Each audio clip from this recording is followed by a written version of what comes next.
So, hello, welcome to our first podcast together, separated. Your first podcast. I'm so excited to have you here, Susy. So, just give me a moment to introduce my beautiful friend.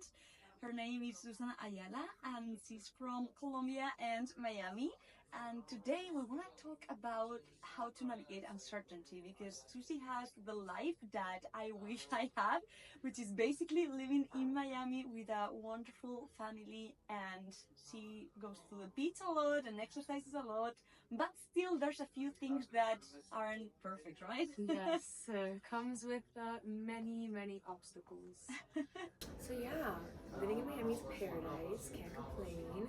But it also comes with many challenges, many obstacles, a lot of navigating people, navigating different cultures, working with different cultures. I don't know. Yeah, I want to know more about working with different cultures.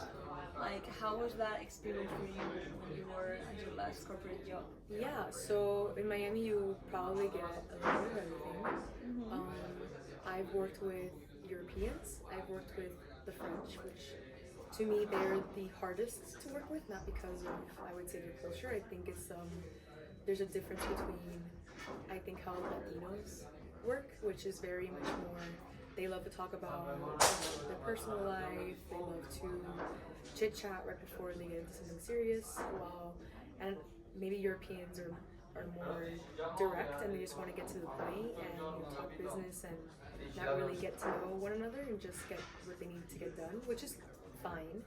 But I think I've learned that that was a big shock to me because I didn't know how to handle not talking about my personal life because I love talking about it. It's tough. Or when you wake up in the morning or you walk into your office in the morning, like, good morning, how was your weekend? Or what'd you do for fun? Like they're not really interested in knowing what you did for the weekend. Yeah. They might do it out of courtesy, but it's not like they get into what I did this weekend or whatever. You know how when you talk to somebody over coffee. But and then Americans are a little bit more laid back, but they're also my last job was a lot more American and it was very interesting, but I think they were also willing to adapt with all the Latinos that work in the company too, because it was very much divided, mainly half Colombians, to be specific. And that sounds fun. But yeah. What do you mean by adapt exactly? I think they were willing to conform to how we work, which is a little bit informal. I think there's a lot of informality in Latin culture, opposed to American culture, which I think is a little bit similar to Europeans, where they're also to the point and direct, but I think they also enjoy hearing about personal life outside of work, or a balance. They also like to enjoy things outside of work, team bondings. Yeah. You did a lot of bonding, right? I remember she went in her first, not even her first day, the weekend before her first day, you went on a boat trip, right? So, oh my you god. You have a good transition. That was also okay, that was a little bit of a warning sign that I did not take into consideration, where I got this job at a tech company, specifically for day trading. And I remember when I was in Colombia at the time and I was coming back, and they were like, oh, we'd love to invite you to an icebreaker to meet the company, meet other employees, our parent company and all this stuff, and the founders and everything. And I'm just like, oh, okay, cool. And they're like, yeah, so it's a boat day, we're having a boat day, the boat leaves at 3 p.m, be at the office by this. And I'm like, a boat day? What do you, I have to be in a bikini in front of my CEO and the founders of this company? In that way? That's I was freaking out. I'm like, what do I wear? I can't. I only wear tiny. You come without a protocol or etiquette. Does anyone what kind of bikini? Even if you wore a one piece fully covered long sleeve bikini, it's still weird to see your colleagues in a bikini. But you had fun. I mean, so it didn't end up happening. Thank really God, actually. Because I'm so surprised. I didn't know this fact. Oh no, yeah, no. It didn't end up happening because it was raining, and it was The raining. universe sending Oh. signs. The universe was pretty much saying like, why would you take your company on a boat party as like an icebreaker for this poor employee? No, I'm kidding. But no, it was yeah, it didn't happen. Instead, we had a party at the office. Okay. And Classy. yeah, I mean, it was like impromptu. They had like hired a chef to like, and this office wasn't like your typical office. It was like pretty much like a playhouse for men. It had like an F1 simulator. They had Wow. like multiple PS5s or whatever number PS. And what about women? Like, did you get something out of it? So the women, there's like it was only me. 1, 2, 3. There's probably like 4 women, Okay. and the rest were all men. I think this is like the first time I also worked in like primarily male Because it's finance. dominant. It's very tough to find It was just like equal number. yeah, and it's like also like everyone's like friends and they're all young, and it was like really the founders were my age, and I was like very A bit chaotic. yeah, it was a lot of chaos for sure. Like their bar was always like stocked with like all the best liquor. Like their fridge had from Lunchables, which is like what you eat when you're like in elementary school, Okay. and it's definitely for kids. And from Lunchables to like White Claws, which is like the vodka seltzer that we drink over there. Okay, interesting. Very It was an adventure. immature behavior, but like they're a fully functioning company, so like it's a little crazy. Yeah, Coming from somewhere where I had to wear a blazer and heels 9 to 5. Because let me tell you, Susy had a lot of experiences, right? Like very different ones. Yeah. So when did you do your masters? Because we both did our masters at IE, but we didn't met through that exactly. It was We did it at the same time though. It was in 2021. Yes. Yours. Oh my gosh. Yeah. I so, started 3 months before you. Ah, okay, that's it. And I met you. What are you talking Yeah, about? we met, but it was through Oh, another our friends. It's Yeah, not like we did didn't- the master no. together. So I did my masters. I started I think my intake started in September 2020 and ended in July 2021. Exactly. So mine Yeah. was January till You December. guys had like you guys were like 3 months out for me. But we shared our first vacation together that year, Yeah, exactly. 2021. Yeah, I was gonna say, hold on. No, That's yeah, Greece. I know we were friends, but it's not that we were doing the masters Okay, together. so I did 2020. I did visual and digital media at IE, which I think is called something else now. Probably they love changing With the names. Begonia, with Beatriz, I forgot her last name, but pretty much like it's more of a creative masters, and that was a trek, which is like a hike for me because it was definitely a learning lesson of like how to work with different cultures. Yes, that was a big lesson. At IE, they really push you through that. And it wasn't all rainbows and butterflies like everyone would assume, but I made it through. Shout out to the people, my friends that helped me, because that was probably like the most emotional roller coaster I've ever been through. Like I've never had an issue with anybody until I did that intake. Really? Like I had a great experience. I would do my masters all over again, but like parts of it was like really hard because I did not get along with my teammates. The like for your thesis, like the one that you do all For the year. capstone. Yeah. Yeah, that's tough. I like at all. Like we had multiple calls with like the dean. I like had to like get involved with like it was like a lot. It was so toxic, and I also didn't handle it the best way because I let my emotions get the best of me. But like Because we are it was like a team divide. It was like we were like 7 people, okay. and it was like 3 against 4. So like 3 girls were on my side, and like 2 other girls were like on this. It was a guy on this other guy's side, and like after that masters, like I blocked him. I could never ever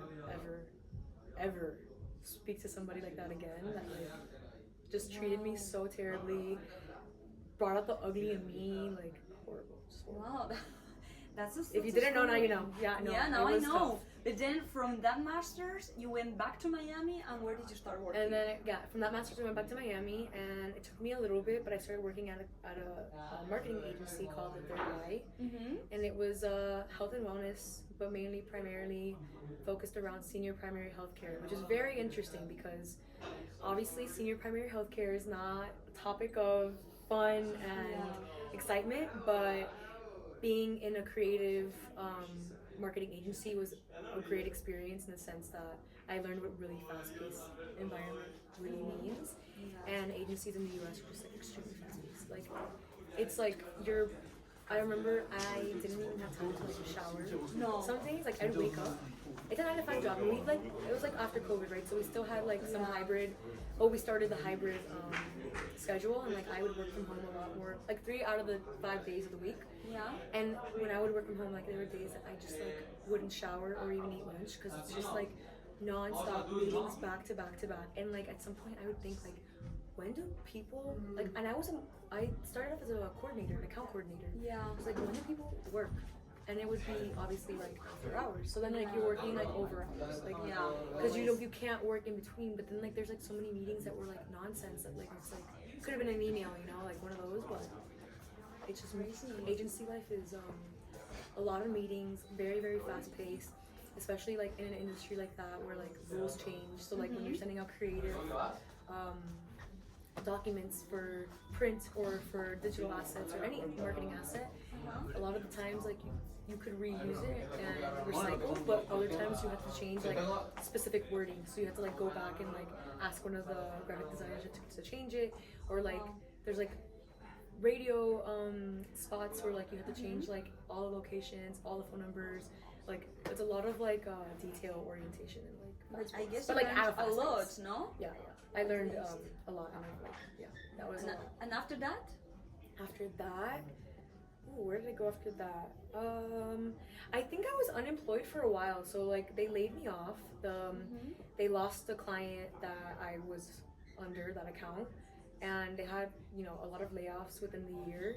I couldn't find a job for a very long time, so I ended up starting my journey to like entrepreneurship, in a sense, where I had a friend that her mom sold designer clothes or luxury resort wear, and she reached out to me and asked me for help with her social media, and that's how I started like my social media journey, where I was the model, I was the coordinator, I was the social media manager, the content creator, the one-man show strategy. I like did all her business calls. I like very one-man show, very good because you learn, but very very hard in the sense that like you want to do good or you want to deliver results, but sometimes like it just won't transmit that way, and then you have to like step back and assess like for the client, like is this like am I good for the client, or like is there another route they can take?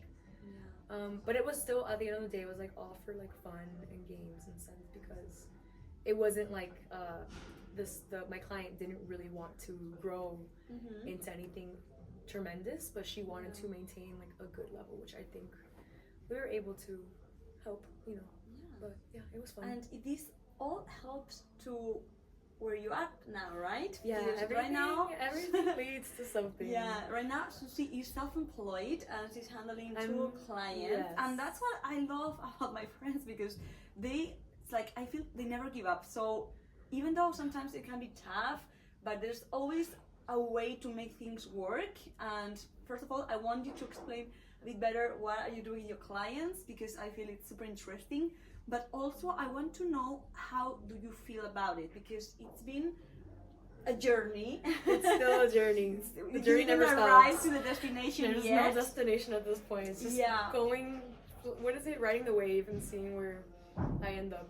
But no, right now, back in my entrepreneur era, mainly as a way to keep me busy, because again, I got another layoff. This time, my previous company, the trading company, laid off the whole company. Very, very sudden, very unplanned. So I really loved that job too. So I worked a lot with like affiliate marketing, influencer marketing. That was like my main role at that job. So with that comes uncertainty, and like, in the United States right now, not to get political, but the job market is very questionable. A lot of companies are like underperforming, so like they're laying off more and more. Actually, I heard the other day that there's more companies going to bankruptcy now than ever before, which is kind of weird, because if you look into the stock market, it's like they're selling, but they're not like, I don't know their turnover or whatever the word is. Like, I don't know exactly what's the reason behind, but that was like I have a few friends in some big corporations that work in Miami, and they're like giving me like a little bit of like insight because I was like stressing so much about the job market, and it's just like it just keeps going. Like they just keep laying off. Big companies just continue to lay off.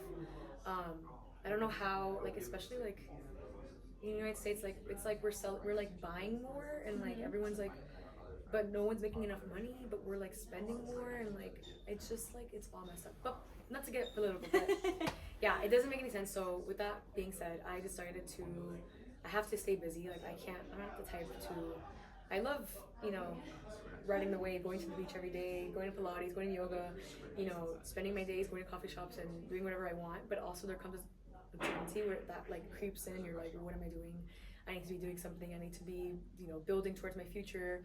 Like I can't just sit back and relax. Like that's time for when you're retired, and already fulfill yourself. So I decided to open up my LLC officially, and really, take on that journey of entrepreneurship. And I have 2 clients, like you said, in the racket sport world, because I have a passion for tennis, and I thought, well, let me put my work ethic into something that I'm passionate about, and like keep myself busy. So I decided to do that, and I am working with a tennis company or a tennis academy, where this lady who owns it, her name is Emily, and she pretty much teaches clinics all week for beginners, people who want to just start playing tennis, for intermediate and advanced, for people like me who played their whole life, stopped for many years, and decided that midlife crisis they want to pick up the sport again and become competitive and just like enjoy the sport now. So that's how I got into it. And I love it. I do consultancy for her. So I consult marketing consultancy. I help her build some social media strategies. I help her kind of see a bigger picture of like how to grow within social media. I help her a lot with events as well, how to scale them, how to get returning customers, how to bring in new customers. Because her business model is very interesting, in the sense of like she grew very quickly. So she's like 3 years out. She grew very quickly, and I think she's at a point where like she wants to pivot and like do something bigger. But she needs team, and she needs people, and she needs funds, and she needs help and all that stuff. So it's like helping her kind of map out what that looks like. I don't feel like I can't say too much, but that's like what essentially it is. So to me, like helping, guiding, giving her advice, helping her create strategies that convert, to whether that being converting to someone joining the community, or that person talking about the community. So that's really with that client. I think that's very fulfilling, right? Super fulfilling, super. And like one thing too is that I get to play, right? And I'm within the community, and like there's no better way to know a company than be in the company. And the community is also like just like my favorite part, and that's like what she sells. She's tennis is part of it, but like the community building is really it. Right, so it's like all the people there. It's all about community everywhere. It's in social media. It's when you loyalty. create a company. Yeah. So like that's also something that I'm very much like I'm loyal to whoever I like commit to. Right, like company wise, because job position, even friendships, like relationships, like, and I just see potential in her, and I see potential in this company. So I'm like, I really want to see if I could like help build it. Like, why not? Like, there's nothing better than being part of something that's going to escalate, right? There's nothing better than building it than rather than joining something that's already successful. So Totally agree. I love it. And now, looking forward to your future and your aspirations, what are your next steps for this 2025? A lot. Uncertainty. Let's navigate Getting uncertainty. over my fear of commitment and uncertainty. No, I mean, I have a lot of like, I guess like besides career, it's more like personal. For me, it's 100% the same. Like, I think what we were kind of talking about before, like personal kind of also like creeps into your career, because like I'm the type of person that like I am who I am, and like that goes to show as well in my workspace and like my work ethic. Like that is who I am. Like that's just the way I am, right? So like with the 2025, like I think in 2024 a lot in like half the year happened that made me like kind of open my eyes a little bit more, where it's like where am I going to put my energy, my effort in, or like where am I going, like filling up the cups, like we were talking about, like Yeah. whose cup am I filling? Where am I pouring into? Yeah. Or, like, you want to categories. do this for a reason. It's Yeah, not yeah. just, So like in for this the case, sake. it's like categories. Like where am Yeah. I filling my, and like I worked a lot already in the past like 5 years on myself and certain, like filling up my own cup, Uh-huh. and like stepping out of like the immaturity of like just chaos and nonsense, and like Yeah. stepping into like, okay, like what makes me feel good. Like I want to wake up in the morning and just like feel good. I want to wake up Saturday morning or Sunday morning and like just feel good and like feel like safe and feel like at ease. I don't know. Yeah, like without a worry. Like I don't want to Yeah. wake up worrying about anything. So that was something I built with it in the years, and I think 2025 is going to be focused on curating. I'll say curating I relationships. love that word. Curating, yeah. And also the relationship with yourself, right? Yes, Because yes. if you want to invest in personal growth, it has to be that you also spend some time alone. Because I feel when you are surrounded by people 24/7, that you don't really pause to understand what's going on within you. So Yeah. for instance, for me this weekend, I just stayed home. Well, in the end, I went to the movies, I did things, but it was by myself. Yeah, because yeah. I just needed to pause before Yeah. all the activities that I have Yeah. coming. I think for me it's the opposite though, because I've already done so much by myself, and I do everything by myself, and I can have dinner by myself and like sit there at a restaurant and like be in my own space, in my own company, and I learned that by like ripping off the band-aid and just doing it. But right now I think I want to like stay, well, I guess I'm not staying still this year, but I want to stay still. Like You want I to try. want to be like in one place, and like I want to like curate like and build foundation in like one spot, because I feel like my whole life I've just been everywhere. Yeah. And it's funny because I'm saying that, and this year, since I think January, since December, end of December, all these travel plans have popped up, which I'm so grateful and blessed to have. But it's like also like, wait, I need time to just like sit still. Like I need to like be present where I'm at with my feelings, with understanding. Remember, I also like talked about like I'm also trying to understand my situation. I'm trying to understand why I'm here, where this is leading me to, because I know that like I have potential. I know that I'm smart. I know that like I'm very ambitious and very passionate. But like, what's my reasoning to where I'm at? Like, why am I here? Yeah. Why? I think you're asking the right questions, because you already are aware of all your gifts and all the things that you can bring to the table. Right now, it's just a matter of creating a strategy. Yeah. Yeah. You can look at it like that. So it's like building a strategy, but where am I going? So where do I want to be in 2026? I mean, I know I have goals for 2025. Can you share one? Or they're private? No, they're not private. I guess like one is like doing this podcasting, talking. I've been telling her so much. Like, she used to go into close friends, just talking about whatever, honestly. Yeah. And I was just so into the conversation. Like, I really like your voice. Everyone's so invested. It's so funny. Like, You speak really well. my engagement, I don't know. Yeah, thank you. Well, sometimes I mumble or I stutter and I'm like, But no, it's funny because if I can look at my engagement in just my close friends' stories, I feel like it's like 100%. Exactly. Everyone, like I would like go out and I would tell a story on there, and people say it's the way I speak, like my mannerisms, the way I use my hands, or like my facial expressions, because you know how to the silly things that like come out of my mouth. But people like see me out and they're like, so what happened? Like if I like leave like a little bit of a cliffhanger, or like I just like don't have any more information, like I'll let you know when I see this person again and see what happens or whatever. Everyone's just like, so what happens? Like, are you gonna go like to that place again? Are you gonna do this? Are you gonna do that? And I'm like, oh my god, you guys, you listen? The challenge of that, because I don't think it's a bad thing, but at the same time, if you want to keep yourself as a private individual and then you're sharing these from close friends to a bigger audience, because what you talk about, there are things that are real and that are happening, and that can be even, not problematic, but like people can have an opinion about it.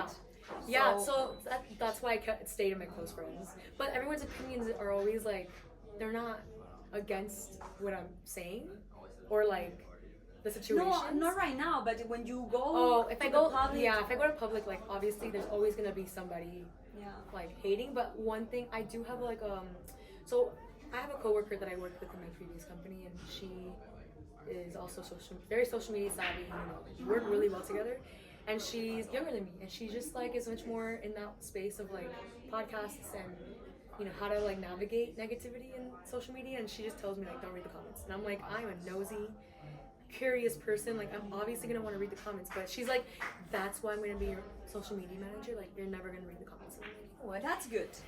but at the end of the day, I think you just have to understand that if you're going out in public with some of your personal things, you just can't read into it. If somebody says some, and like it goes like when a friend goes to you and they're like, someone's being mean to me, or someone like it's just like, that's not because like they don't know you, like they're just envious of you, or like it stems from jealousy, it stems from hatred from their own self. Like it's never directed to you. So I think like that would just take like an extra effort and an extra push to be like, if I read something so negative and it hurt me, like, no, can't be like, they don't know me. So, but we don't know, we'll see. Still in the works. I think it's definitely gonna start off slow and like at your pace. At my own pace. There are a lot of stories that I've already shared with so many people, but there's stories that have happened 8 years ago, 10 years ago, and then there are some stories that are like current. But yeah, close friends.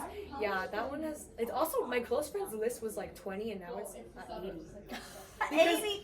Because somebody like will talk about it in front of somebody else, and then they're like, "Oh my god, like what are you talking about?" I'm like, "You're not my close friend." Like, okay, I'll add you. And then they're like super invested. And then I started the Instagram page, and I have like 50 followers, and I'm just like, I haven't even posted or like promoted it yet, and I'm like, people that I don't even talk to are like following it, and I'm like, okay. But that's the thing, you should post something because he has 0 posts. I have a few drafts. Followers. I have a few drafts. I just haven't like posted it. Yeah. Are you scared? No, I just need more. I need consistency.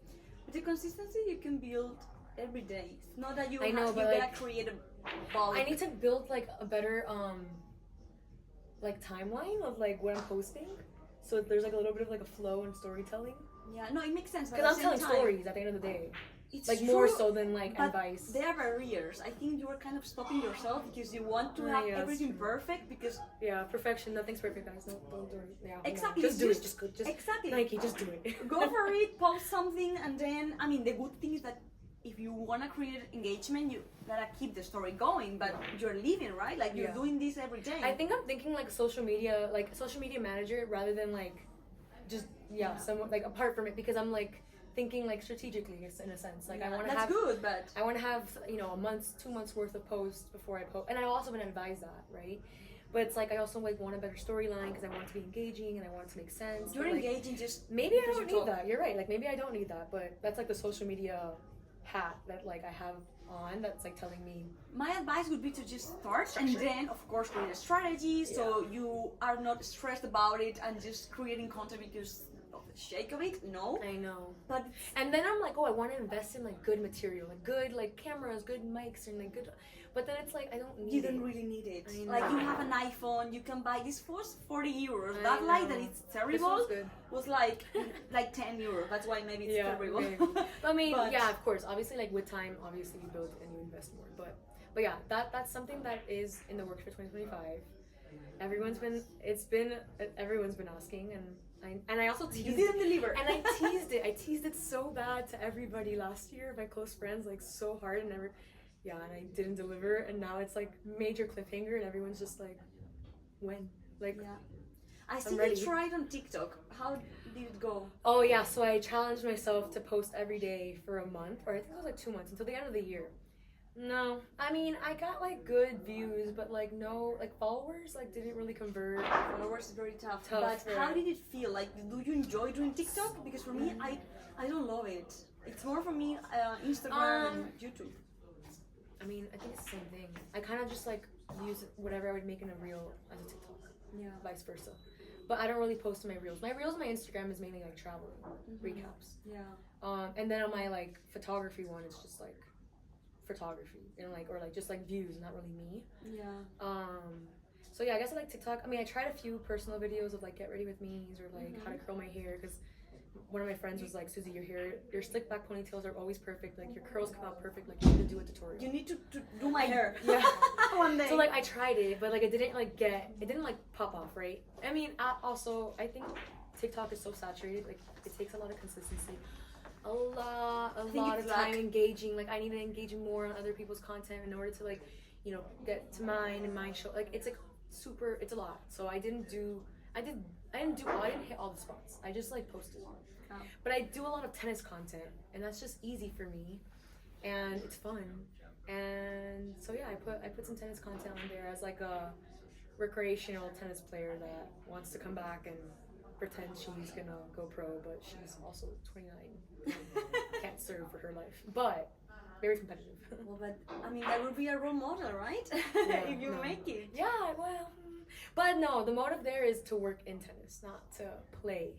Play for fun, always. But yeah, that's the thing. Yeah. Because also making your biggest passion your job is challenging. So, and like, that's like, I think my epiphany of maybe the beginning of January 2025 or like December 2024, it was just like, what am I doing working in luxury? What am I doing working in skincare and these things? Finance. In finance. Oh my god, that one was just like, I don't even know. For the plot. That one was literally for the plot. That's like a whole other story, that whole job.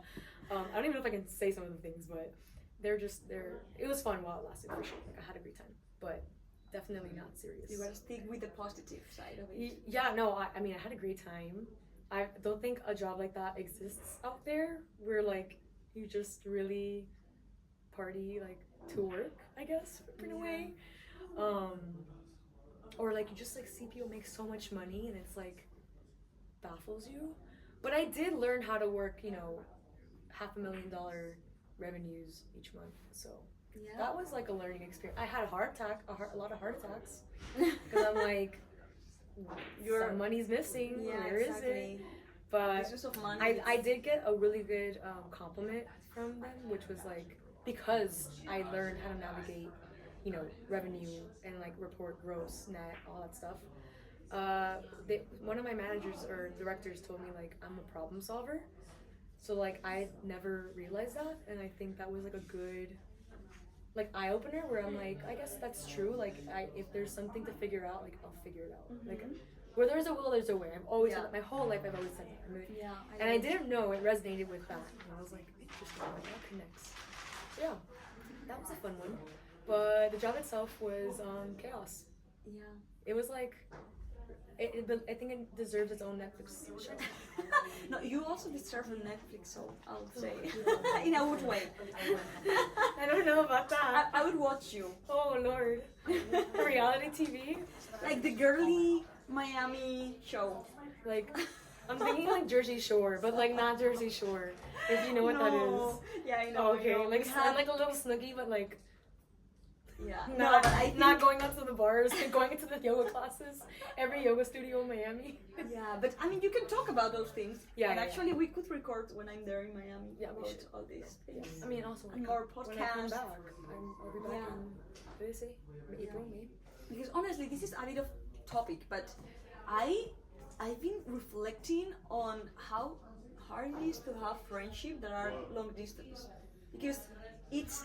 Of course, it's tough to have like a romantic relationship that is long distance, but what about friendships? Because you don't get to see each other that much, and with some people, it's hard to maintain. That's a debate I've had with multiple people, because it has to do with social media, and it has to do with like why I post so much, or like people making comments where it's like, I don't really want to post on social media because I'm tired of it, and it's like, well, I get that, and I can relate, and I agree. Where it's like, also we're a little too old to be posting everything that we're doing, but sometimes I think about it, and I'm like, I have so many friends like you, and so many friends that I made at IE that we don't live in the same city, we don't live in the same country. Exactly. So Continent. We don't live in the same continent. And it's like kind of like a glimpse for them to see like what I do and how I'm doing, and like I love sometimes it gives you a reason to talk to somebody. Like sometimes I haven't seen somebody post their story, or like I'm really paying attention and I'm like, oh my god, Paloma, I haven't talked to Paloma in like 5 months. Like let me text her and reach out, or like call her and see like how she's doing. Yeah. So you would say it's a tool that we have to communicate. It's the greatest resource to communicate with people that you can't see every day. Yeah. So then where's the can't debate? see every year. What? Where's the debate? Where that social media is toxic, it's too much. Like you should like stem away from it. Like try to like get off of it as much as you can. Like don't use it during the week. Don't do this. And I get it, 1000%. I agree. But then there's sometimes where I'm like, I can't. I like there are days that I go many days without posting on stories. But I also feel like it's just like my source of communicating. Yeah. It's my source of communicating and letting people know, hey, like this is what I'm up to. Like hey, this is my struggle. Like hey, like this is my family and this is what I'm doing and this is where I'm traveling to. Like it also goes back like traveling a lot, traveling my whole life and like meeting so many people abroad. Like it's just I think it's really hard to like just not post. Be there. It's really hard to not be there because and like people say like oh be present in life. Like don't like be on Instagram and post like what you're doing. I'm like I get that too. You can do both. You can do both and you can still be present. Like and I'm also a poster. I am a type of Instagram poster. I don't think about it. I'm not editing my photos to post. I'm not thinking about like everything like on like every detail on that picture. Like if I like it and I think I have a good eye, I'm gonna post it. It takes me 2 seconds. Like I'm not there like other people editing maybe, and then like that. editing like everything. Like no, like if I'm editing, it's like the alignment, but I'm like not like no, I'm not taking 10 minutes out of my time to edit. I'm literally posting it like live. Same. Like I'm like what did I call myself? I call myself like an impulsive poster because I just don't think, I just post. Yeah. Well, everybody's like, wait, like I don't know if I like this one or like what about this one? Then I'll like think about it later and I'll like do it. Exactly. I just take the picture and then when I'm at home, like me doing me, then I go through it and I see if I have to make some changes. But yeah. If I'm like posting something a little bit more strategic, I'll take my time and I won't do it in the moment. But like we're going skiing this week, right? And I'm like thinking like, well, okay, I want to be present because I also want to. Well, I want to be present. I also want to have fun, but I'm like also like I'm gonna post. Like I don't care. And I brought my digital cameras. Obviously, my film cameras like take time, but all my other cameras, like I brought the adapter so I can like upload right away. Like I don't know. I just think that like I like to be present in the time and I have to be present online because I have other people. My family members like on Facebook. No one uses Facebook. I think I'm the only person in my generation I don't have that still uses Facebook. Why? Because my whole entire family in Colombia, in Panama, and wherever they are in the world, they look at my Facebook, and it's all my aunts and all my uncles and my mom's friends and my aunt's friends that have known me my whole life, and they know that I travel, and they look at me now as an adult, and they get to see everything that I do. So I'm always remembering to post on Facebook for that reason. And then it's like literally the comments are like all of them. It's so cute. Like I love it because it's like you're like it makes me feel good too. Where it's like they get to still see. They don't see me every year, maybe never every 5 years. Like I hadn't seen a lot of my family in Colombia until when you go last year for 5 years. You don't get to meet everyone. No, because they don't all live there anymore. Like my cousins, they all live everywhere. Yeah, that's right. My aunts and uncles, they all go. Yes, but like everybody else, no. Or like maybe like just family friends that they don't go anymore. They whatever they do.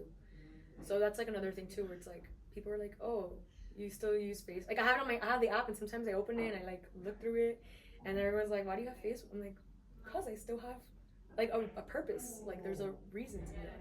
Yeah. And I have just let's say the last question on uncertainty. Oh yeah. How do you feel uncertainty in this side of your life, like friendships and family? Yeah. So again, 2024 was a big shift, and I don't know if this is like, what is that, like a spiritual thing, like in the universe, but like there was a huge shift in June 2024 up until now. We're like very uncertain about my friendships. I was just like not handling a lot of them well, like not because of like keeping up. It was like I just like wasn't Events that happened. It was like there were just like certain things that were happening that I was just like I felt like I was like spiraling out of control, pretty much. I felt like I was out of control and like I just didn't know how to navigate. I didn't know how to respond. I didn't want to react, but I was also reacting by not responding, and I didn't know how to like be more delicate to the situation, and I would just like shut down and break down because it was very weird. Like it was a very weird shift that I've never felt before, and that was like really big on my friendships. But coming into 2025, I think I reflected on how I felt in that moment in time, and I think there's a big talk about the let them theory. I don't know if you've heard of it. Yeah. And I think that's where I'm at, where it's like, you know what, and like we talked about pouring into cups in categories in life and pouring into cups in relationships in life. Like I'm pouring into yours, and you might be pouring into mine, or you might think it, but maybe not as much as I'm pouring into yours. And not that you should always, ask for something in return or expect something in return, but like I feel like I do so much that sometimes I just don't feel noticed. Or I don't feel like it's like coming back to me like in a way that I think fulfills me. So then it's like maybe it's not like, obviously it's not the person, but it's just the relationship. Maybe what you expect in return is not something material, but it's the energy. Like you put energy and you need some kind of energy back. Yeah, I think there's a lot of that. That was like I had to like realize and accept. There's also like accepting the fact that relationships can be phases, friendships can be phases in life. Accepting that like even, and it's funny because when you're younger and you're in high school or middle school or primary school, most of those friends you don't talk to anymore, and a lot of the times there's no reason for it. It's just that you grew apart. Same thing, just that we're older now. We're like a little bit more aware, and it's kind of like we've all been in the same cycle. We've all been on the same train, like just doing the same things. And then when one day that relationship just starts to fade or like shift, that's why I freaked out, because I couldn't handle the change, where I was like, this is so weird, like why is this happening, like blah blah blah. But really I had to learn to accept that, well, you know what, like if it's happening for a reason, and whatever happened for a season. And I had to, so much love, and you have to appreciate it, and you have to admire like that you have those memories, and admire that you had that time. And whatever happens in life later, like maybe that relationship like blooms again, but right now it's like maybe at a pause, or maybe it's just at like a place where it doesn't need more attention, like your attention needs to be somewhere else. So it's funny too, because you have a lot of friends and a lot of friend groups and a lot of people that live in different places. That's when you start to say, okay, well, I didn't really pay attention to these friends at some point, so like maybe it's my time now to like pour into that friendship, and like put more energy into that friendship, and put this other one on pause, because like it ran its course, and it's nothing bad, it's fine. It's just that maybe you just, for the moment, you just need to focus on something else. I don't know if that makes any sense, but it does, and I love it. You know me, I can yap and say these because I'm like visual. Like the way I'm talking to you, like it's like a movie in my head. I'm like literally like playing out each like frame. I love it. Because I think honestly, I think we should do a podcast together, but we don't live in the same place. We can do Riverside, like eat in the comfort of our own home. And then we can do that. Exactly. Because I told her I love the way she speaks. Of course, you're American, but like your accent and the way, the tone, everything just flows, and I love it. I think I don't know if it's like my passion, or like I like think of every detail. Like I can't like just be vague, which is why this is so long. So sorry for your editing. No, it's not long actually. I mean, I aim one day to do 1 hour podcast and things like that. I think this is like an hour. Really? Okay, let's see. No. So uncertainty 2025, but it's gonna be because it's growth. Or uncertainty equals some type of growth. Some type of like passing on a chapter. Some type of something bigger is coming. So you're preparing. You're really trying to navigate. Like, okay, like what am I doing this year for like to prepare for what's to come? Like, so that's where I'm at. Thank you so much for this wonderful time together in my home. You are always welcome to come in this love this pink sofa. It won't be the same in the next one, but we'll keep. No, we need better lighting. We'll do a traveling podcast. I love that. Okay, and thank you guys as well for watching or listening wherever you are. I will put this on Spotify, so that will be officially the first episode. Hopefully the sound is good. Yes. And we'll see you in the next one, right? Yes, we will, for sure, 100%. Thank you, Susy. I'm excited. Bye. Bye.